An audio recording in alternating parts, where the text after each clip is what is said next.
Kwa maombi ya kimila na mzee Njeru Rubeni akiwa pamoja na wazee wa baraza la wazee wa Agikuyu na wazee wa Kiama kutoka kaunti ya Kirinyaga. Dai dada ya gaidai, dai dada ya gaidai, dai dada ya gaidai, dai dada ya gaidai, dai dada ya gaidai, dai dada ya gaidai. Kaiwa Kirinyaga, wewe tuongerere matuko tugakorwo muoyo muthenya uyu wa Mashujaa Day.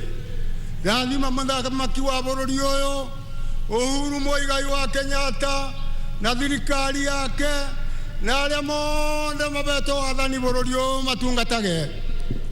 matungatage na wĩhokeku na matungatage na kĩo.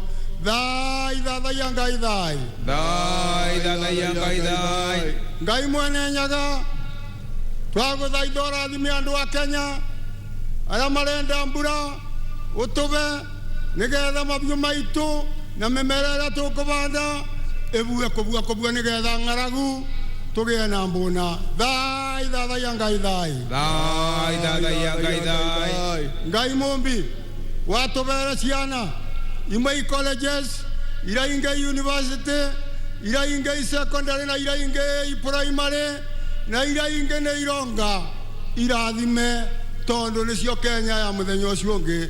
Thai thai ya Ngai thai, thai thai ya Ngai thai, thai thai ya Ngai thai, thai thai ya Ngai thai. Rathima mugeni witu president wa Malawi uria ucerere bũrũri wa Kenya akiumagara na agĩcoka umutungagie munyaka waku. Thai thai ya Ngai thai, thai thai ya Ngai thai. Turi Agikuyu na Mumbi thai thai ya Ngai thai, thai thai ya Ngai thai. Turi Agikuyu na Mumbi thai thai ya Ngai thai, thai thai ya Ngai thai. Turi Agikuyu na Mumbi thai thai ya Ngai thai, thai thai ya Ngai thai. Kuroagira. Asante. Sauti kwa heshima, sauti. Atafuata sasa Mheshimiwa Rais Imam Idi Abdurrahman ambaye ni mwenyekiti wa baraza la maimam hapa kaunti ya Kirinyaga. Imam, karibu. A'udhu billahi minash shaitani rajim. Bismillahir rahmanir rahim. Allahumma salli ala Sayyidina Muhammadin wa ala ali Muhammad. Kwa jina la Mwenyezi Mungu mwingi wa rehema na mwenye kurehemu. Mwenyezi Mungu Mola wetu mtakatifu, tunakushukuru kwa kutuleta mahali hapa kutoka sehemu mbalimbali ili kusherehekea sikukuu hii tukufu ya mashujaa. Mola mtakatifu, tunakuomba uwe pamoja nasi kuanzia sasa hadi mwisho wa sherehe. Mwenyezi Mungu, tunamwombea rais wetu wa Jamhuri ya Kenya, Rais Uhuru Muigai Kenyatta, na viongozi wote katika nchi hii, pia tukiwakumbuka na wageni wetu waliotutembelea. Uzidi kuwapa hekima, busara na subira wanapoendelea katika kazi yao kuwahudumia wananchi wa Kenya. Mola wetu, ibariki nchi hii yetu ya Kenya kwa mvua yenye baraka, tuondolee magonjwa za kila aina, hasa wakati na ulete rehema yako, na tukiomba rehema na amani zimshukie mtume wetu Muhammad sallallahu alaihi wasallam. Wa sallallahu ala Sayyidina Muhammadin wa ala alihi wa sahbihi wasallam. Amin, amin, amin. Atakaye tufungia sasa ni Askofu Joseph Kibuzwa, askofu wa kanisa la Kianglikana Diocese ya Kirinyaga. Let us pray. Almighty God, we pray for Kenya and all who live in it. In your eyes, all Kenyans are Sujas.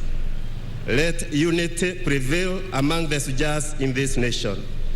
Bless our President, His Excellency Uhuru Kenyatta, all leaders and all Kenyans.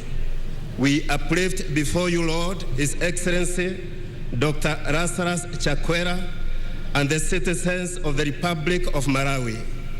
Anoint us, O Lord, that we can be advocates of peace and love. Let the works of the evil planners of terrorism come to nothing.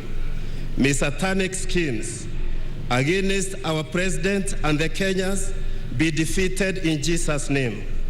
May our transport system be safe. Bless this nation so that all may have access to affordable health care, including vaccines for coronavirus. God, may you restore our economy. Broken souls, drug addicts, broken families and communities. Deliver us from enslaving cycles of poverty, exploitation, gender violence, and destruction of nature. Mwathani we uturaga tene na tene. Twina ngatho ni tondu wa gutuve muthenya uyu tukunguire guku Kirinyaga. Tukuboya ati ageni aitu ni mekwamukira irathimo ciothe cia kaunti ino itu ya Kirinyaga. Tukuboya ati irathimo cia muthenya wa muthi ni ikunyururuka Kirinyaga ta njui iria nene cia kaunti ino itu. Twambiririe na rui rwa Thagana, rwa Muthambi, Rundu, Rutui, Mukengeria, Kiringa, Thiva, Kamwana, Nyamindi na Rubingase. Tukuboya ati utugi wa Ngai ni ugutuhumbira o ta uria miti ikoragwo igumbeire mutitu karima ga kamuruana na karima ka murinduko. Mwathani turaboya ati ageni aitu ni ukumabutia na nimekugura mucere witu wa guku Mwea, nimekugura kaboa na majani meitu, nimekugura matunda ona mboga iria tukuragia guku Kirinyaga kuma thoko-ini citu. Na riu tukuboya ati kirathimo kia Ngai uria uturaga tene na tene ni gigukorwo iguru ritu. We pray that Christ's righteousness will shine upon us this day and scatter the darkness from before our paths. And the blessing of God Almighty, the Father, the Son, and the Holy Spirit be upon us and remain with us always. Amen. Asante Askofu. Mheshimiwa Uhuru Kenyatta, Rais wa Jamhuri ya Kenya na Amiri Jeshi Mkuu wa Majeshi ya Ulinzi, na Mheshimiwa Mama wa Taifa Bi Margaret Kenyatta, Mheshimiwa Lazarus Chakwera, Rais wa Jamhuri ya Malawi, na Mheshimiwa Bi Monica Chakwera, Naibu wa Rais Mheshimiwa Daktari William Ruto na Mheshimiwa Bi Rachel Ruto, maspika wa Bunge la Kitaifa na spika la Bunge la Seneti, Jaji Mkuu na Rais wa Mahakama ya Juu, mabalozi na maafisa wakuu wa kidiplomasia, gavana, viongozi na wananchi wote wa kaunti ya Kirinyaga, wananchi wa Jamhuri tuipendayo ya Kenya, mabibi na mabwana. Mheshimiwa Rais, upande wako wa kulia tunao mashujaa wanaowakilisha mashujaa kutoka pembe zote hapa nchini. Naomba kwa heshima mashujaa tuweze kusimama na tuwashangilie tukiwakaribisha hapa uwanja wa Wang'Uru. Karibuni sana mashujaa wetu tunao waenzi. Na kabla Mheshimiwa Rais, ni mwalike mwenzangu Kennedy Kimani atuongoze kwa kipindi kifupi cha burudani. Naomba sote sasa tuelekeze macho yetu kwenye runinga kwa makala ya Je, Wajua?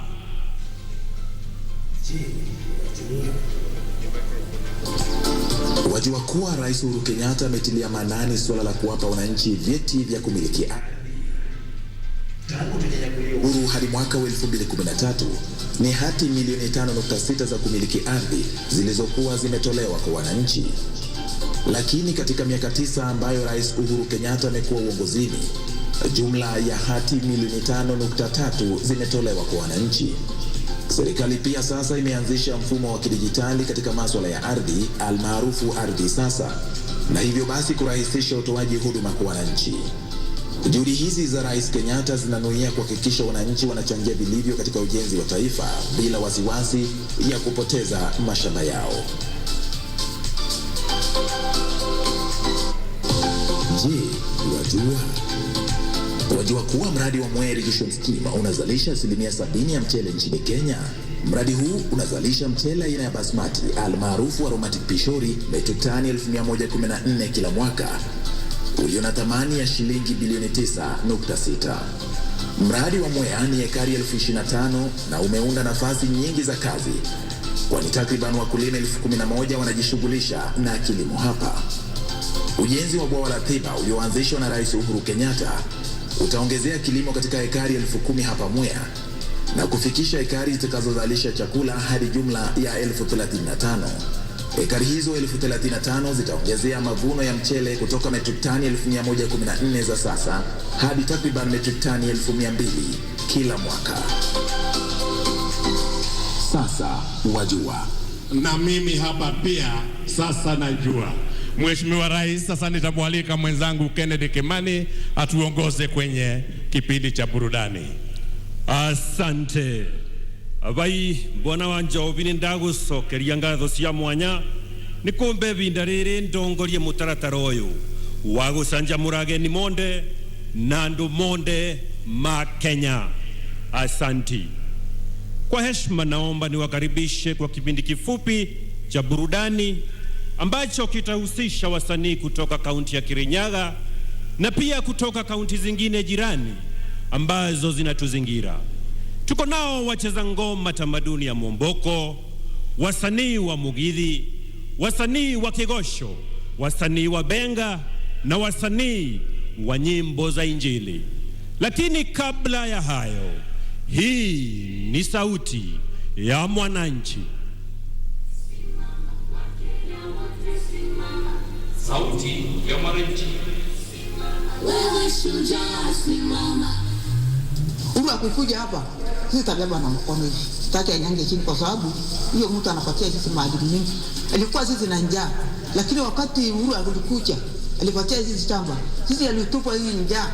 Mimi nasema Rais President Muigai Uhuru Kenyatta ametufanyia mambo hii Kisumu ikakuwa Kisumu City. Nataka kushukuru president wetu sana ambaye ameshikilia hii mradi sana na akaingililia mpaka Wakamba wapate maji.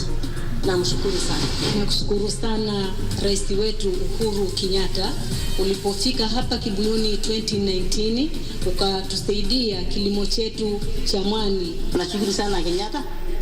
Ameleta maendeleo sana. Ameleta kazi ya stima.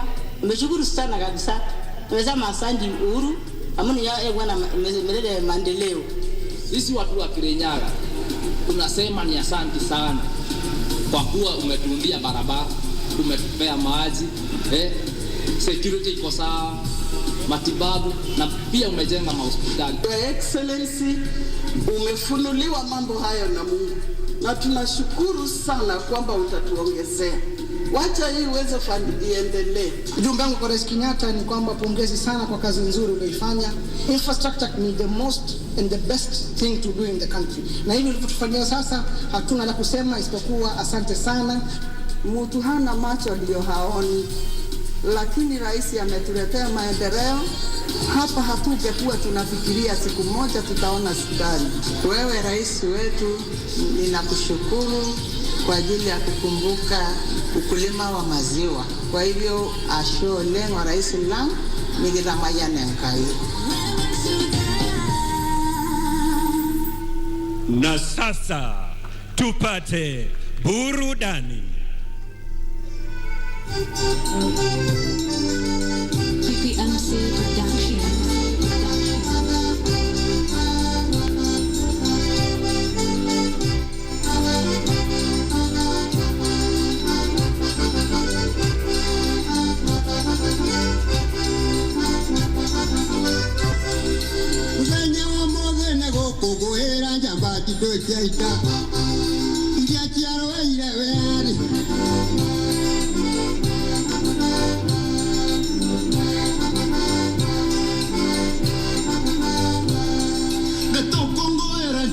Yawe adiciaro iren para neguo tiri witu ndukore makenyarire kamage itotha kame neguo tukorwo haho muthi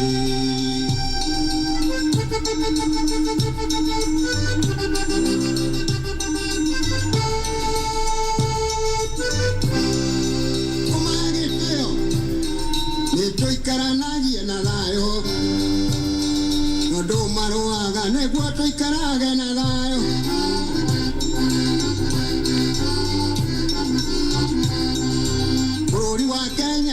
pepe yuade mudo mutongu na moleni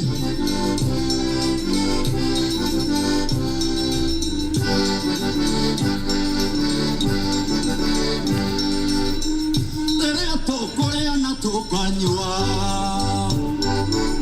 tukere hidagia mahio maito na shodingori mapuroti nyumba ya mombi chapasito itikariganira arambe arambe arambe koi arambe kirena Kenyatta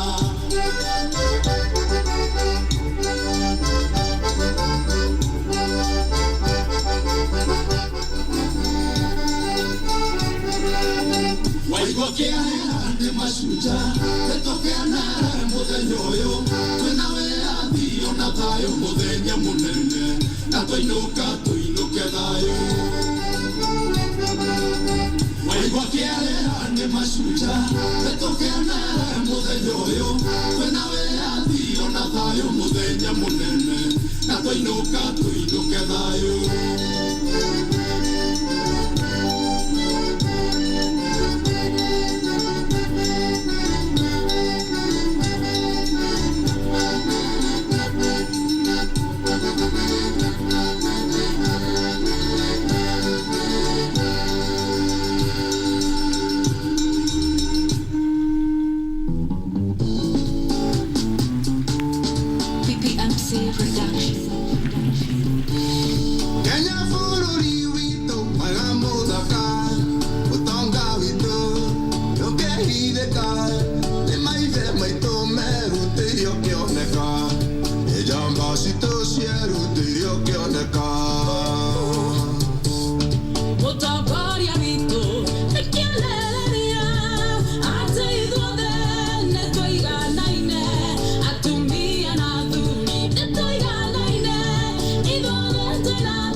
tushikane pamoja tusonge mbele.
tutosie sawa ciana ithomewega yuthie karutwo mũng'etho ĩgataroteke nĩ torĩa kũmeria ti ũrĩa gũtua kenyero rũmanyambo Gĩkũyũ kĩugire atĩ ĩgana mwereire yakua Uhuru wa Kenyatta tũgũkũgana ũrĩo gĩtĩ-inĩ bũrũri wothe gũtirĩ andũ ũtekĩte maũndũ mbeca cia bũrũri-inĩ cikũrũkĩte macinani najivunia nchi yangu kurugama na bũrũri wakwa umoja wetu ni nguvu yetu tusonge mbele kwa pamoja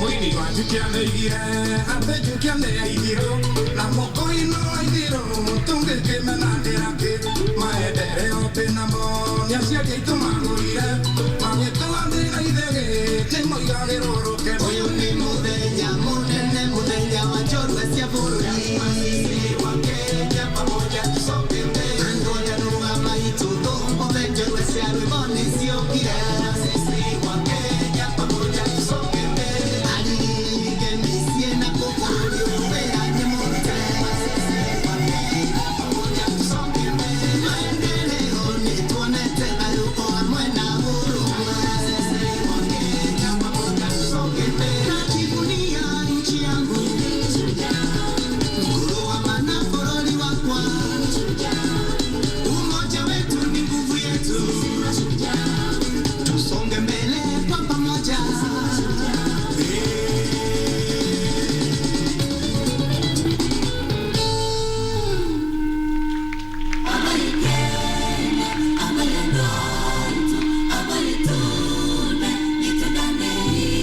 PPMC Production. Kenya yangu jukumu la mimi ni shujaa mimi mzalendo nchi yangu jukumu langu mimi ni shujaa mimi mzalendo Kenya yangu jukumu langu mimi mzalendo jukumu langu napenda Kenya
Twende bururi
abai Kenya, abai ando aitu, reke itu geni tukenei. Tuwapongeze tena wasanii wetu kwa makofi. Kwa heshima Mheshimiwa Rais, naomba sasa uniruhusu nimwalike gavana wa kaunti ya Kirinyaga, Mheshimiwa Wang'Uru, atukaribishe kirasmi na kwa kifupi, halafu amwalike Mheshimiwa naibu wa rais. Gavana.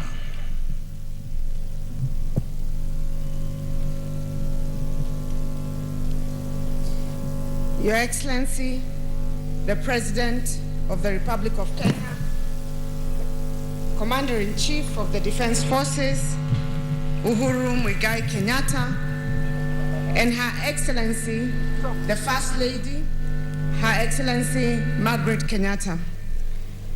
Your Excellency, the President of the Republic of Malawi, Lazarus Chakwera, and Her Excellency, the First Lady of Malawi, Monica Chakwera. Your Excellency, the Deputy President of the Republic of Kenya, Your Excellency William Samoei Ruto, Your Excellency Mama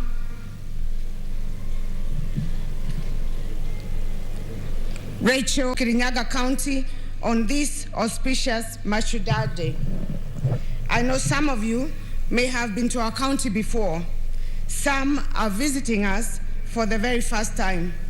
I'm also told that some came just to see what it is about this small county that makes headlines so often.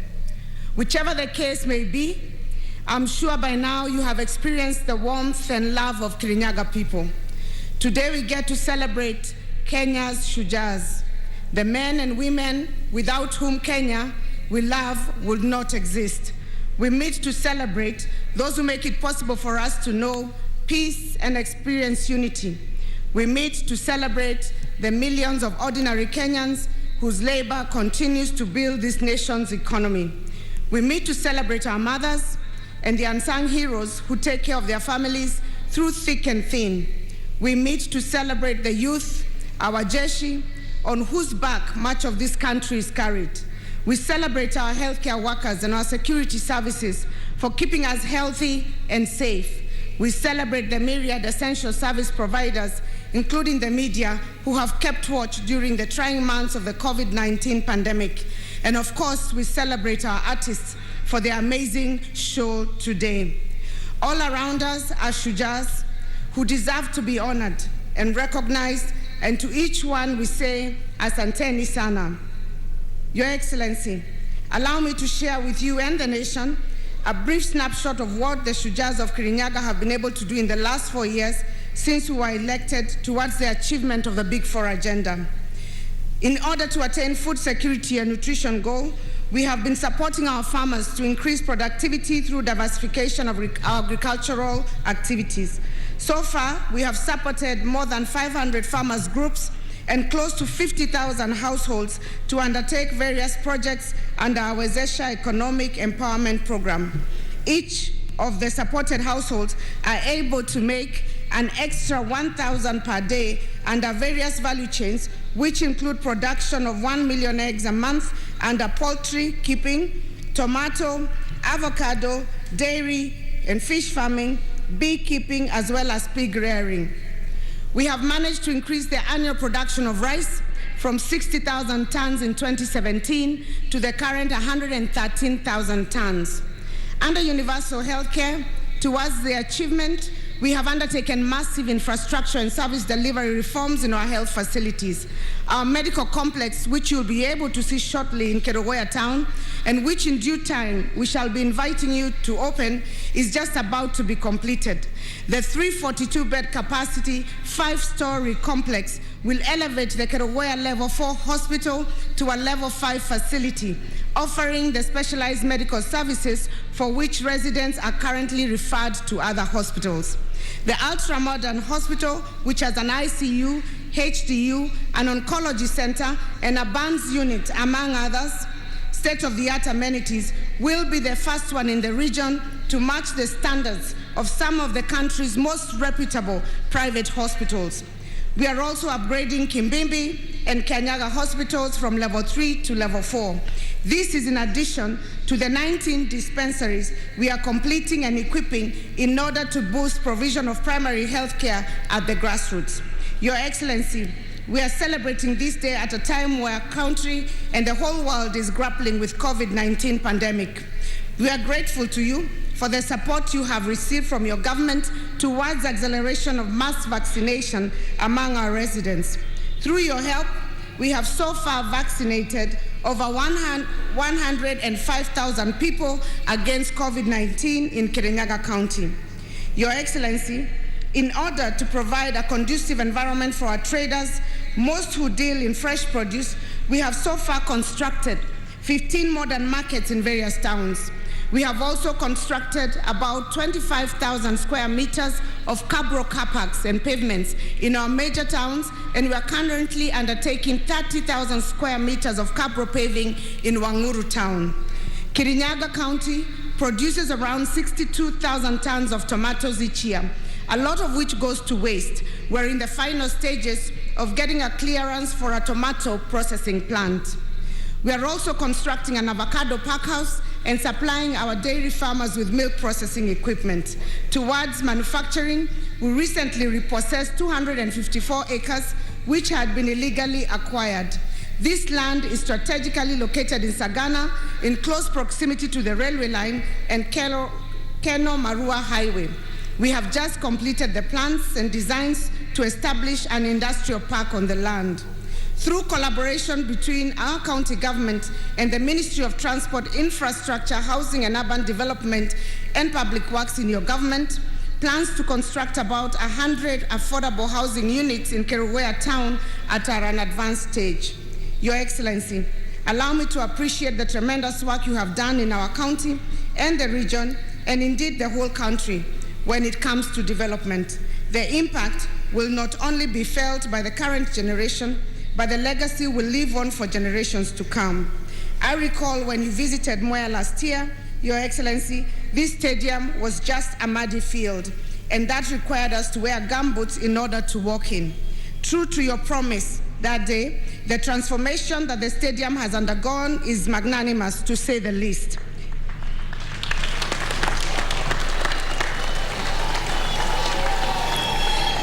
Among other impacts, it will greatly enhance sports talent, development, as well as the country's economic growth.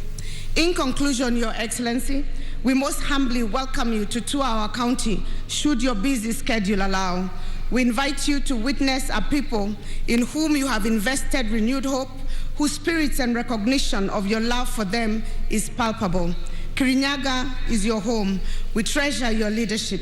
We assure you of our unreserved support to your government.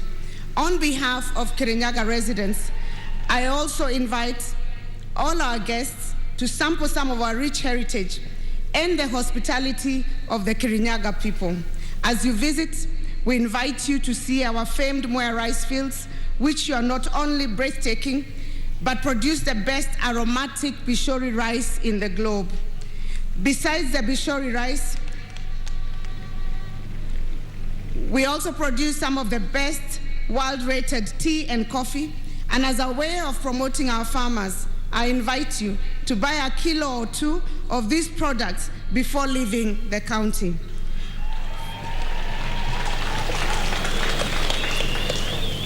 For those who do not suffer hydrophobia, you are invited to try out kayaking, canoeing, and water rafting, which are offered in many of our resorts located along Sagana River.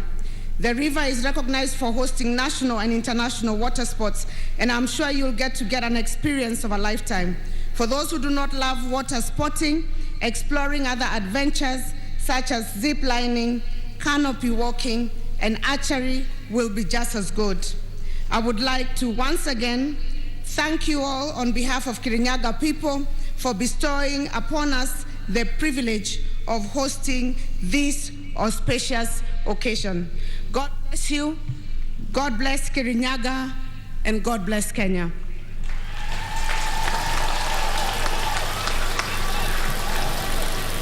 Before I sit down, Your Excellency, allow me to recognize just the presence of my colleagues who are here by just mentioning their names. I'd like to recognize the Chair of the Council of Governors, His Excellency Martin Wambora from Embu, Deputy Vice Chair of the Council of Governors, Your Excellency James Ongwai from Kisii, Excellency Francis Kememia from Nyandarua, Excellency Governor Nderitu Mureithi from Laikipia, Excellency Mwangi Wairia from Murang'a, Excellency James Nyoro from Kiambu, Excellency Professor Anyang' Nyong'o from Kisumu, Excellency Colonel Rasanga from Siaya, Excellency Mtahi Kahiga from Nyeri, and Excellency Ali Hassan Joho 001 from Mombasa. And also Her Excellency Anne Kananu from Nairobi. Deputy Governors present is Deputy Governor Peter Ndamberi from Kirinyaga, and Deputy Governor Caroline Karugu from Nyeri. Before I welcome His Excellency the Deputy President to speak, Your Excellency, allow me to invite the Right Honorable former Prime Minister Raila Amolo Odinga to greet the Kirinyaga people.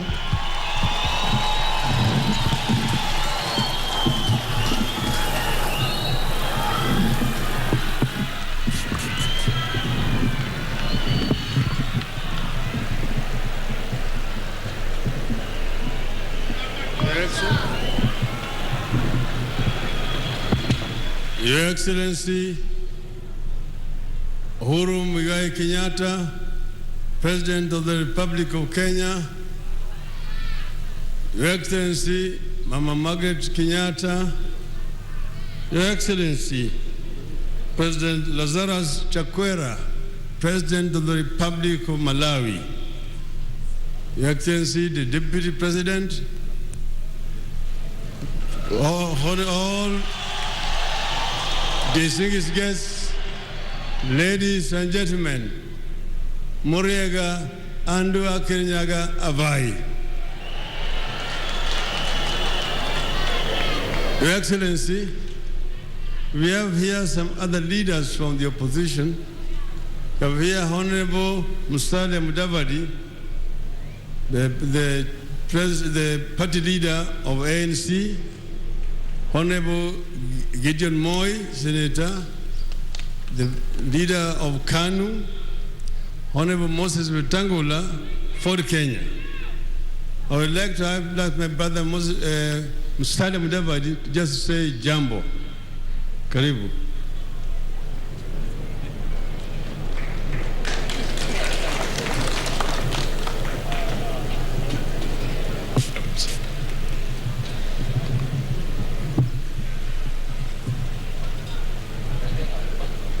Your Excellency, the President of the Republic of Kenya, Honorable Uhuru Muigai Kenyatta, Madam Margaret Kenyatta, Your Excellency, the President of Malawi, and your better half, the Deputy President, William Ruto.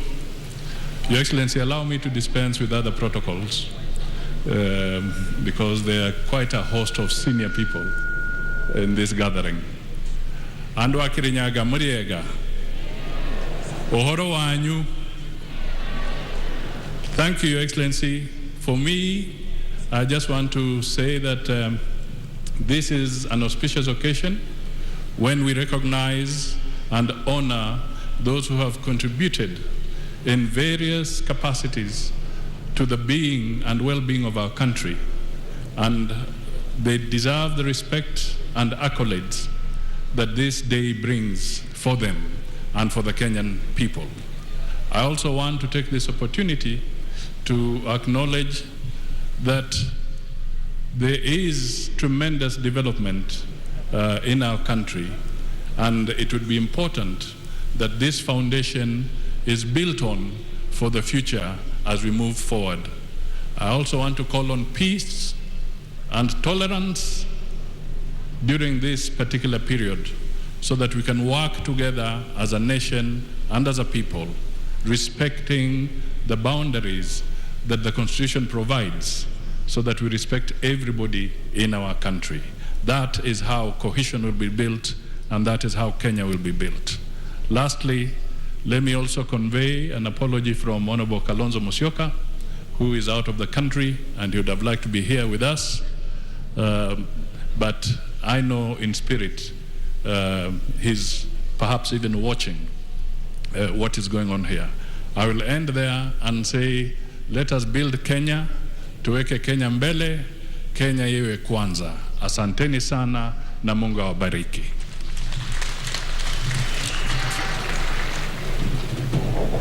Your Excellency, Mashujaa Day gives us an opportunity to remember where we are coming from and where we are going. It used to be called Kenyatta Day, but during the new constitution it was converted to Mashujaa Day to celebrate all the heroes who have contributed in one way. Mau generals, Your Excellency, people like General Madenge, Kang'ethe, Kimathi, Kasam Jogu, Mware Mariama, na Baimungu, just to say a few, were not madmen to take up arms and go into the bush to fight the mighty British Army. They were truly Kenyan patriots. Neither were the Kapenguria Six, led by Jomo Kenyatta, Fred Kubai, Kungu Karumba, Billard Kagia, Paul Ngei, Achengo Nego. These were true Kenyan heroes of that time. Your Excellency, I recently visited Maito Mukami Kimathi, and she's sending her greetings to this audience today. And she says she's unable to come and join in this celebration because she's ailing. Some of the wounds inflicted during her detention in those days in Kamiti, where she was also a guest together with Mama Ngina Kenyatta. Not many people know that Mama Ngina Kenyatta was also a political detainee in those days. So we celebrate these people. Your Excellency, this region of our country contributed immensely to the struggle for independence of our country. When the state of emergency was declared, people from this area had to carry passbooks to move around and get movement permits. Your Excellency, I'm carrying here a passbook that is called Kikuyu Embu Meru Passbook. And it reads that this gentleman, his registration number was 1621, Simon Warorwa, son of Ngugi, tribe Kikuyu, district Fort Hall, location Gatanga, chief Ndungu, and sublocation Rugedha, and occupation clerk. It says permit to move from one place to the other. This is what inspired the people to rise up against the colonial regime because of the humiliation. Your Excellency, we celebrate heroes like Bishop Gitari from this region, Ngugi wa Thiong'o, Michere Mugo, Wangari Maathai, Ken Matiba, Charles Rubia, Reverend Timothy Njoya. We have here, Your Excellency, two ladies. One, the first woman to become a Chief Justice, Madam Martha Kiomkome. She is a hero and how right she was in trenches with us during the second liberation. You have also here Madam Martha Karua, another hero. And then we have one of the first governors, women governors, Madam Wang'Uru, governor of this great country of Kirinyaga. But Your Excellency, we have also other heroes in the field of music, like Joseph Kamaru, the late, John De Matthew, Gatorora De Samido, who are also great heroes from this region. Finally, Your Excellency, my hero, the former president, your predecessor, Mwai Kibaki. Mwai Kibaki must be celebrated as a hero in this country. When I said Kibaki Tosha, they said no Luo, they said Raila is finished politically. No Luo can vote for a Kikuyu because of what happened to Tom Mboya and Jaramogi. I went and told the Luos that there has never been a war between Kikuyus and Luos. That Kikuyus and Luos have been partners in the struggle for independence of this country. That Jaramogi, who said that Kenyatta must be the leader of this country, and Kibaki was a son of Jaramogi, who took him from Makerere and brought him to Kenya and made him the chief of executive officer of KANU.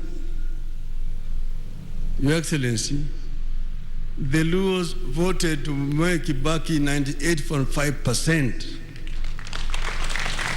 showing that this tribalism thing is very skin thin.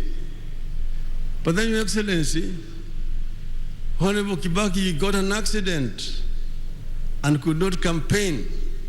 You campaigned for Mwai Kibaki. We saw him on a wheelchair in Nairobi. We came with him from Githurai, through Thika, through Kenol, through Murang'a, Kirinyaga, Kerugoya, Karatina, mpaka Udhaya. Everywhere, these people, the people were saying, Raila Mutongoria Jamba.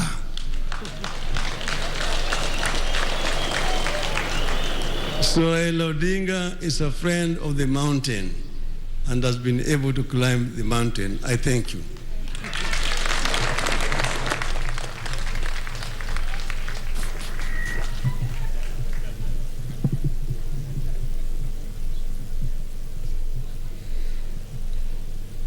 Sincere apologies, I did not recognize in my protocol, and I'd like to recognize the presence of the Chief Justice of the Republic of Kenya, Her Ladyship Martha Koome, the Speaker of the National Assembly, Honorable Justin Muturi, and the Speaker of Senate, Ken Lusaka.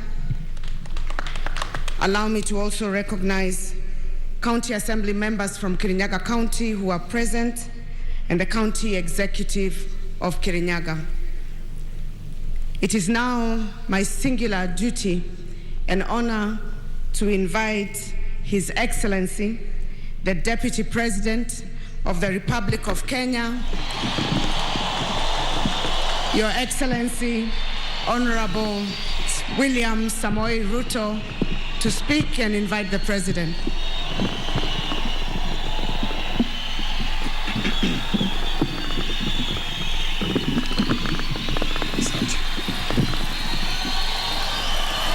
Aya, asante sana Mheshimiwa Rais wa Jamhuri yetu ya Kenya, Your Excellency Uhuru Muigai Kenyatta, Mama wetu wa taifa, Your Excellency Margaret Kenyatta, mgeni wetu na mgeni wa rais, rais wa nchi yetu ya Malawi, Lazarus Chakwera, and your dear wife, Monica Chakwera, Your Excellencies, High Commissioners and Ambassadors, the Speakers of National Assembly and the Speaker of Senate, the Governor of this great county of Kirinyaga, Madam Wang'Uru, and all the other governors present here, the former Prime Minister, former Vice President, former Deputy Prime Minister, Amiri mkuu wa majeshi yetu na wale wengine wote, mawaziri walio hapa, makatibu, ndugu wananchi wa Kirinyaga, hamjambo.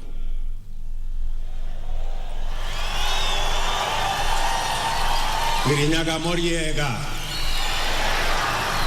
mwathani agosho, Ngai no mwega, endesho the Bwana Yesu asifiwe. Asanteni sana.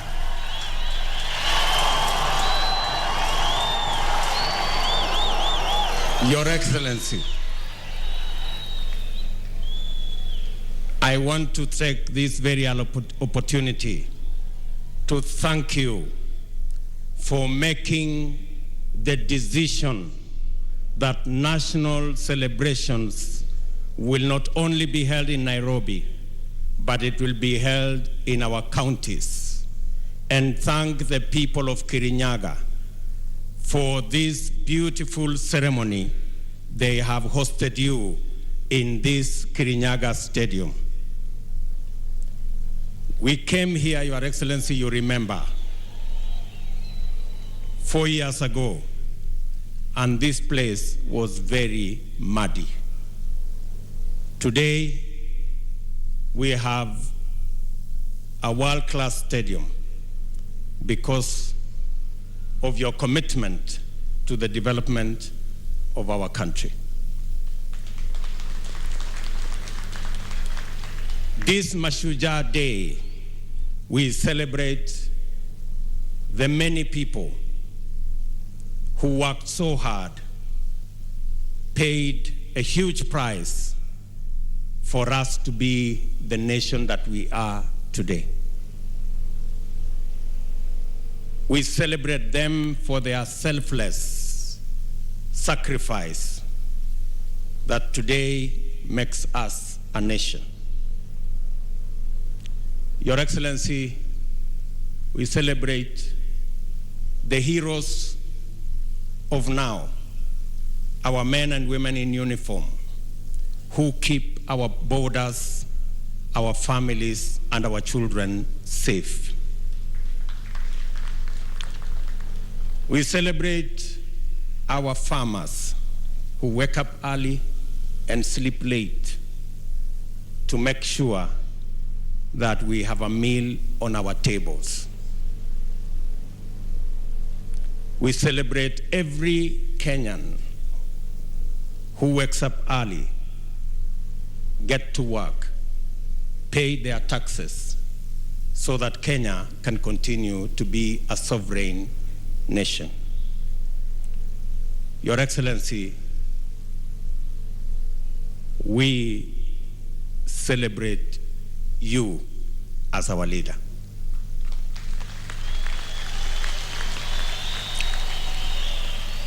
The last 9 years has seen unprecedented transformation in our country.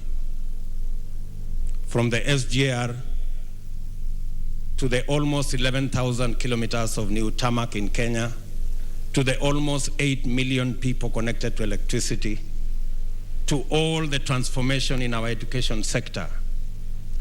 Your Excellency, your place in the history of Kenya is not only secure, but it is prominent. Your legacy as a transformational leader in Kenya will set the standard for the leaders that will come after you.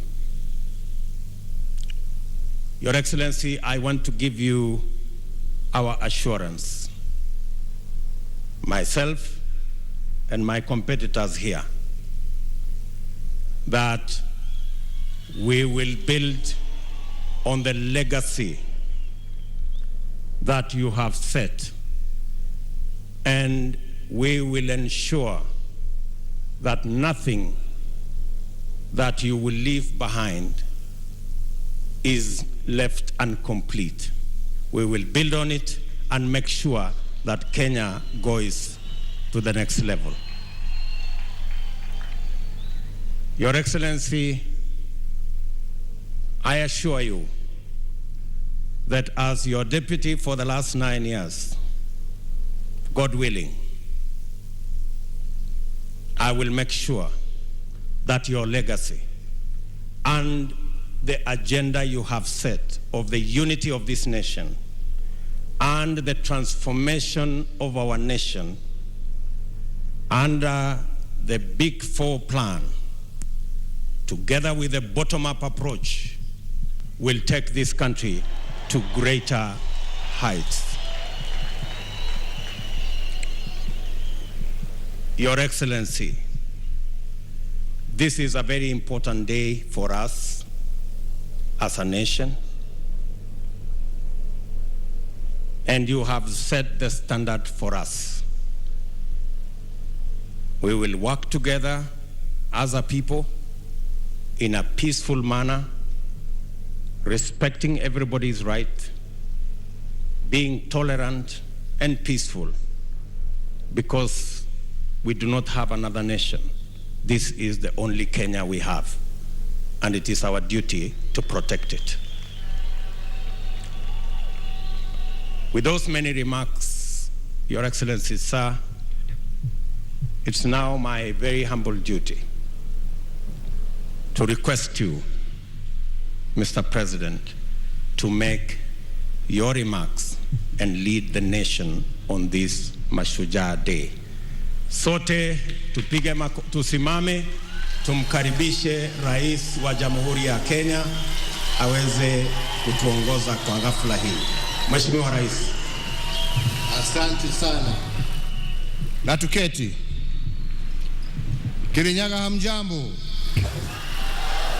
Hamjambo tena. Asanteni sana. Your Excellency, President Lazarus Chakwera, I want at the very onset to take this opportunity to thank you and the First Lady, Madam Monica Chakwera, for taking time away from your busy schedule to join us here today in Kirinyaga County to celebrate our Mashujaa Day, the day we remember and celebrate the heroes and heroines who fought for the liberation of this country, but also the heroes and heroines who in their everyday activity continue to make Kenya a great nation.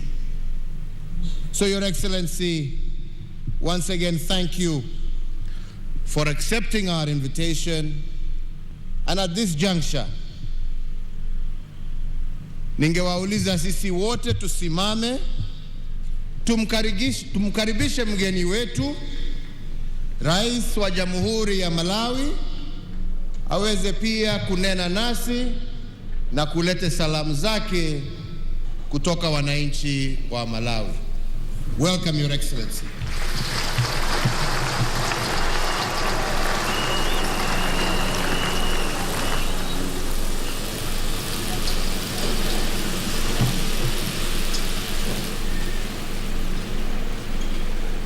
Your Excellency Uhuru Kenyatta, President of the Republic of Kenya, and Your Excellency, Madam Margaret Kenyatta, First Lady of the Republic of Kenya, Your Excellency, Madam Monica Chakwera, First Lady of the Republic of Malawi, Your Excellency William Ruto, Deputy President of the Republic of Kenya, and Madam Rachel Ruto, Your Honor, Raila Odinga, former Prime Minister of the Republic of Kenya, Her Excellency Annie Wang'Uru, Governor of the Kirinyaga County, and all governors here present, all protocols observed.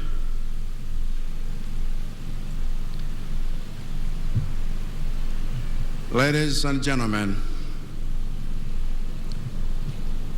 Muriega andu a Kirinyaga wai.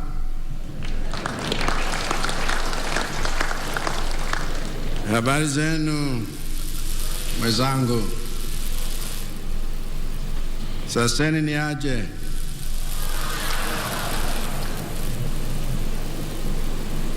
Mko poa? Malawi na Kenya ni ndugu wa miaka mingi sana, tangia wakati wa baba zetu wa nchi zetu, Mzee Jomo Kenyatta wa Kenya na Mzee Ngwazi Dora Kamsubanda wa Malawi. Mheshimiwa Rais, kuja kwetu leo kutembelea Kenya ni uthibitisho wa undugu wetu na umoja wetu. Naombeni wa Kenya na wa Malawi tudumishe umoja wetu, tujenge uchumi wetu wa nchi zetu, tusaidiane kudumisha amani katika nchi zetu na Afrika. Kwa niaba ya wananchi wa Malawi na kukaribisha Malawi, Mheshimiwa Rais Uhuru Kenyatta, karibu sana. Mungu awabariki watu wa Kenya wote. Asante sana.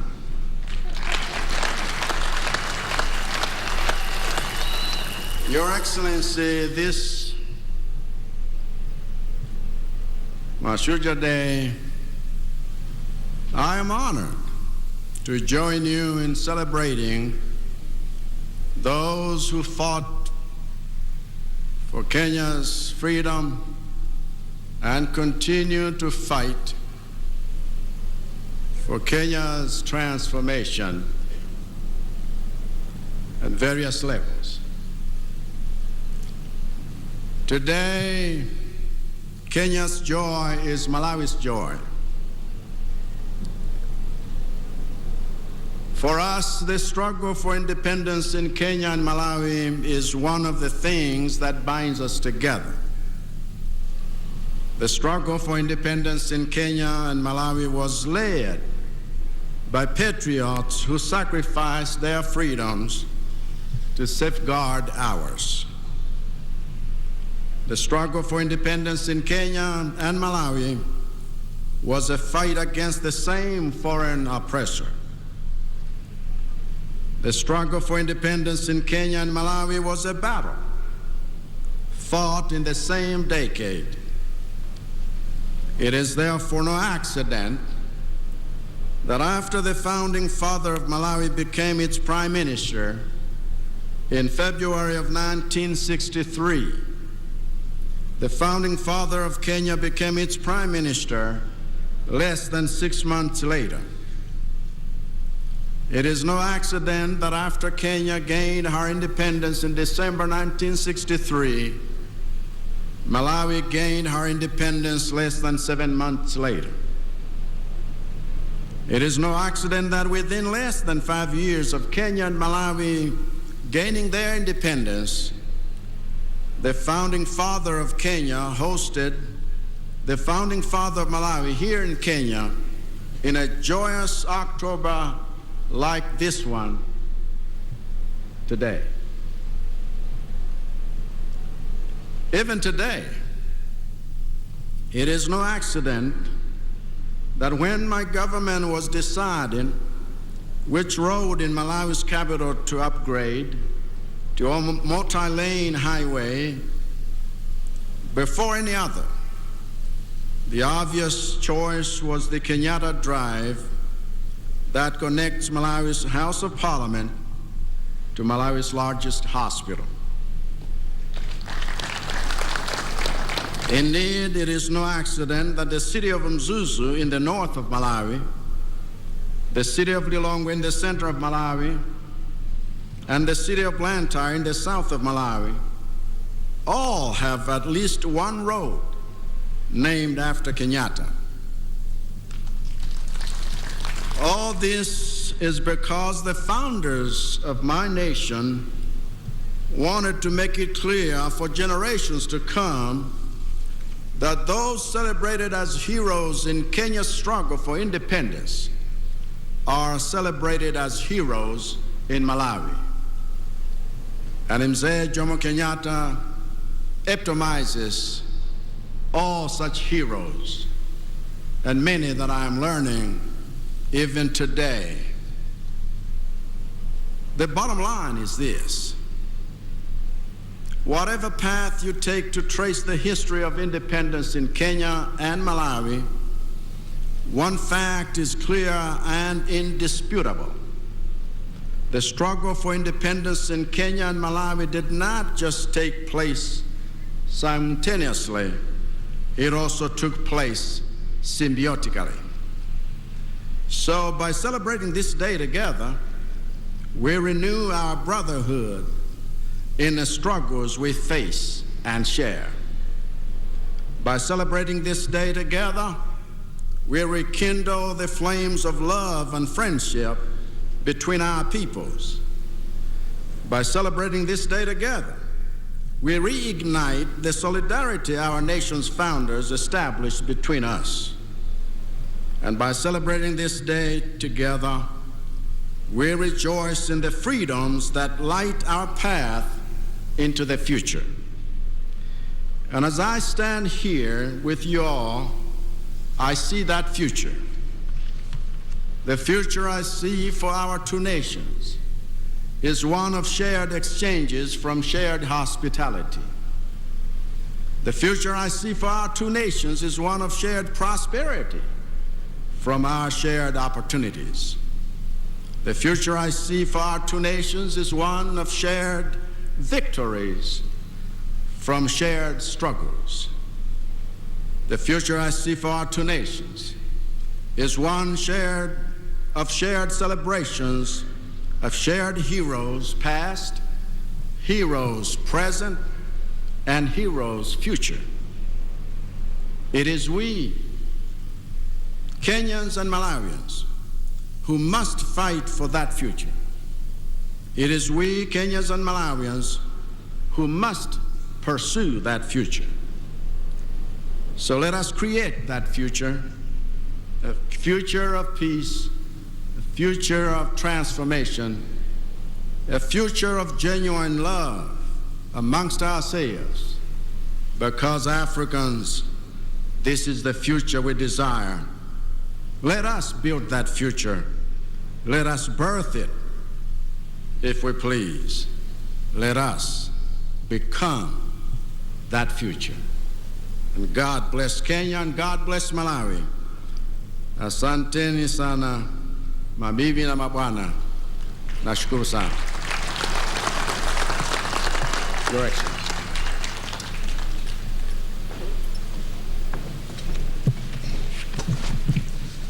Thank you very much, Your Excellency. Tumpigie makofi tena ya kumshukuru. Asante na tuketi. Asante.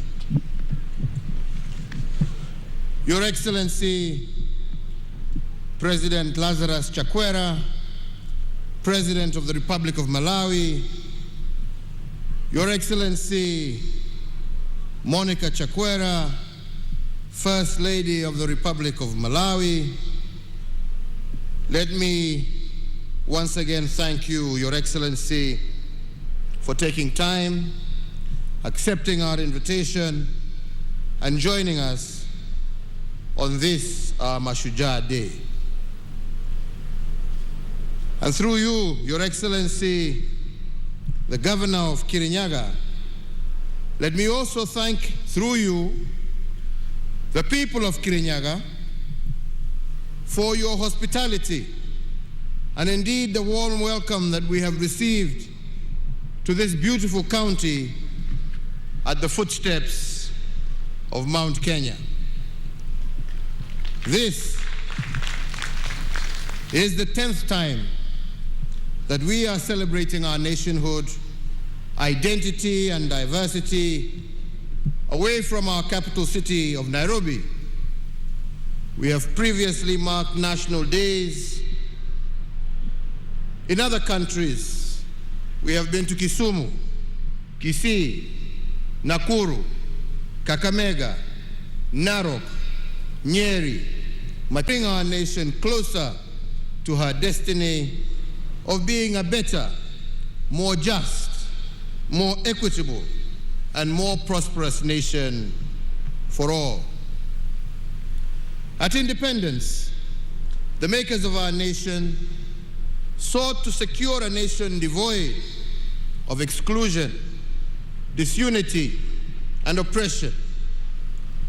Through their hard work, dedication, and sacrifice, today we are a thriving democracy. That generation of nation builders chose hope over pessimism, unity over division, faith over fear, and purposeful sacrifice over narrow interests of the day. When they encountered obstacles, they reminded themselves that an obstacle is what you see when you set your eye off the goal. But like the heroes of faith in the Holy Scriptures, some of those men and women died without beholding our free land or realizing their promise. However, they are immortal, as they will live on in the pillars of the strong and free nation that they built, and in the hearts of eternally grateful generations of Kenyans who followed them. Mashujaa Day is their day, but it is also our day to remember them, to celebrate them, and to renew our commitment to the values upon which our nation was founded. Celebrating Mashujaa Day in Kirinyaga County is significant for a number of reasons. Firstly, this county is named after the mountain of mystery, Kirinyaga. According to traditional folklore, the mountain of mystery was created as God's resting place and a sign of his wonder. After God created the earth, this is where he is said to have rested to admire his workmanship. This mountain, standing tall, was also not just a place of rest and a shrine for worship. It was also a place of renewal, a place of honest conversation, and a place for bonding and reconciliation. We can also note that celebrating Mashujaa Day in Kirinyaga County has a second historical significance, since this county bears the name of this great mountain, and so too our nation. According again to folklore, the naming came from one of the pioneer heroes called Chief Kivoi wa Mwendwa, born 240 years ago in 1780. One of the early colonizers who befriended Chief Kivoi was Dr. Ludwig Krapf, a German missionary from the Anglican Church Missionary Society. And on December 3rd of 1849, Chief Kivoi brought Dr. Krapf to Kirinyaga to behold this mountain of mystery. And when asked through an interpreter what the name of the mountain was, Chief Kivoi told the white fellow that the name of the mountain was Kirinyaga. According to folklore, he pronounced it in a Kamba accent, but what the colonizer heard was Kinya. And from this conversation, the name of our nation, Kenya, was born 200 years ago. Kirinyaga County is therefore at the heart of a very rich heritage as a nation. The development of the then Kirinyaga district, created out of the western part of Embu district in 1963, has closely mirrored that of the wider country, culminating with the advent of devolution.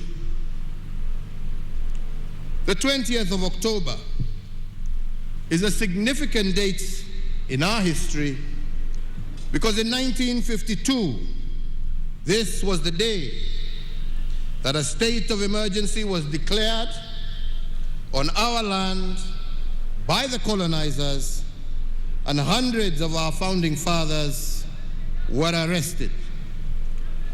But when our founding fathers, led by the likes of Mzee Jomo Kenyatta, Jaramogi Oginga Odinga, Paul Ngei, Masinde Muliro, amongst others, overcame the darkness of the emergency period, a new order emerged.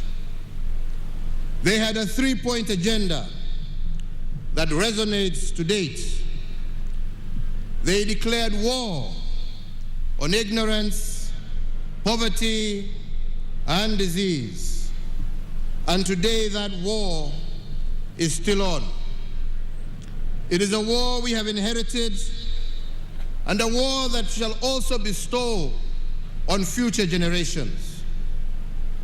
The commitment, as declared by our forefathers, is a sacred obligation today, and it is so from one generation to the next.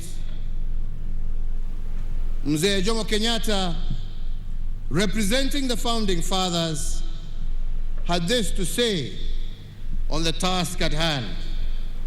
And he said, and I quote, that our children will learn about the heroes of the past, but our task is to make ourselves the architects of the future.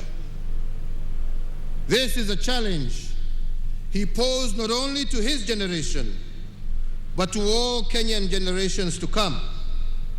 Each generation must not focus only on past heroism, but it must also continuously strive to be the architects of their own brighter future. For us to become architects of the future, we must begin by protecting what was left behind to us by the heroes who liberated this country. And in particular, we were charged with a great responsibility of taking care of our territorial integrity. Since the dawn of our republic, on many occasions, we have experienced territorial aggressions to the sanctity of our borders. Some have been driven from within and others from without. But the message of our founding fathers to these aggressors was simple: not an inch less, not an inch more. And this is the message that must reverberate across the collective quarters that are bent on annexing any part of the territory known as the Republic of Kenya. The resolve of our founding fathers rings as true today as it did then. Not an inch less, not an inch more. And we as Kenyans say this because we are a nation content with our country's bounty and also content with the splendor within our borders. So, fellow Kenyans, the transformation of our security sector has without doubt been one of the most significant endeavors of my administration. We continue to add new arrows in the quiver of our national security by retooling the resources and capacity of our security agencies.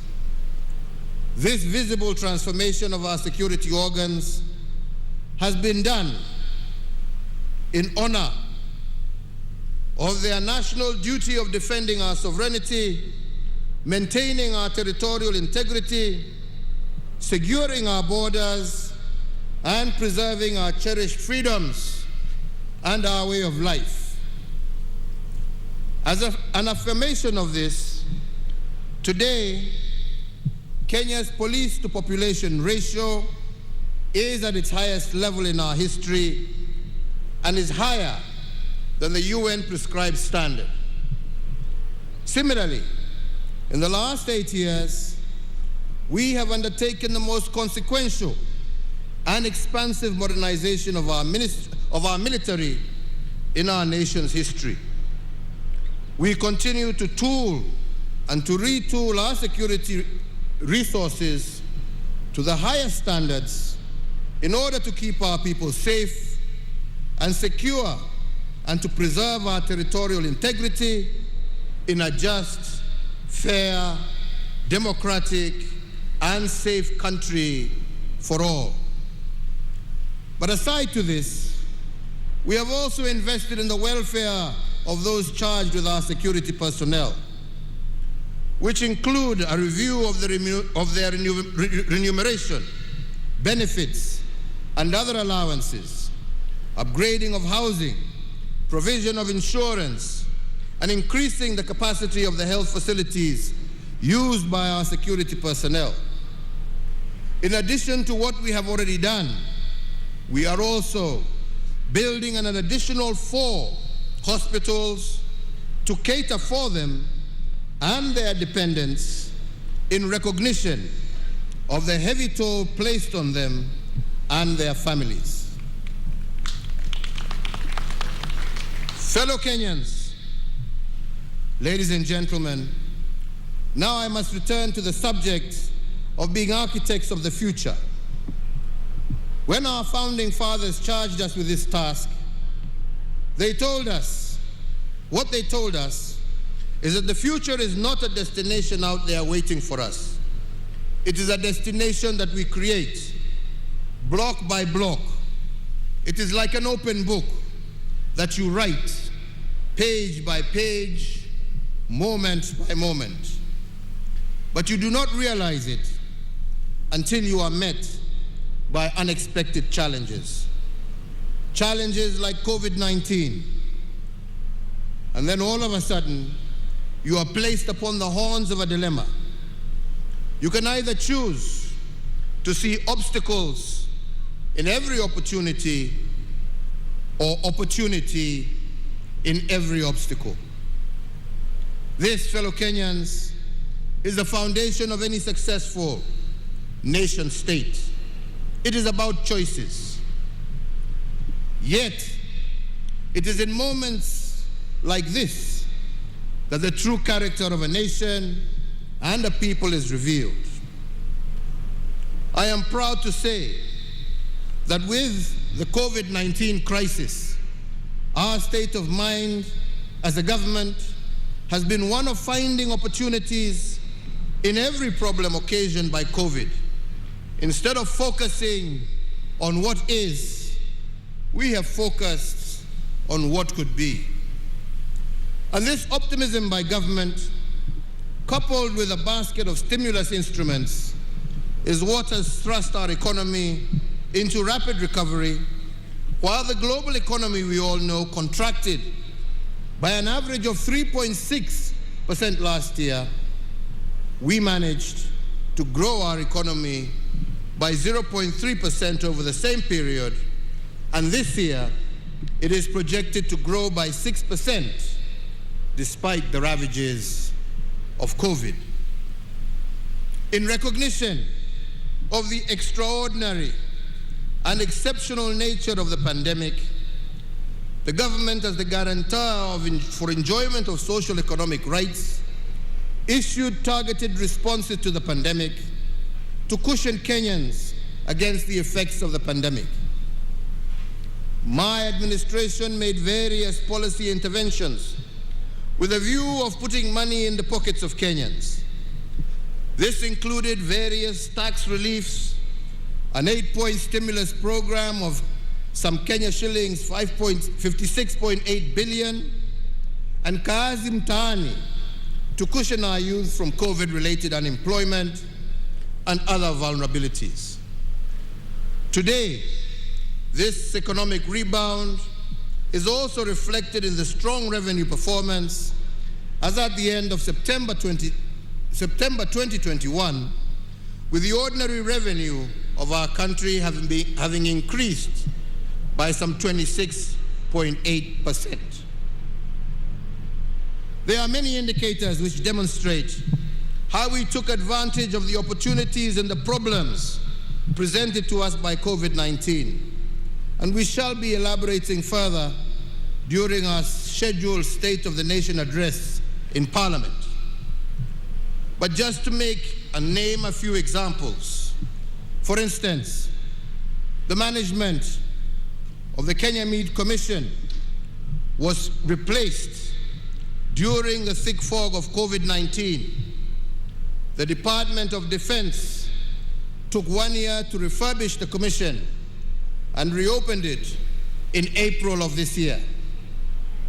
I am happy to note that in the 6 months, KMC got out of debt and increased the number of head of cattle from 8 to 185, 23 times what the old KMC used to process. Today, KMC is paying farmers within 72 hours for livestock delivered at a rate of Kenya shillings 185 per kilo for cattle. In fact, the previous commission had paid a total of Kenya shillings 52 million to farmers between the months of April to September 2020. By comparison, the new management of KMC that reopened the plant in April of 2021 has to date, in those short period, paid out a total of Kenya shillings 643 million, representing an increment of over 1,200%. Another area of transformation under the COVID duress is the tea sector. And the story of our tea sector is one that must be told.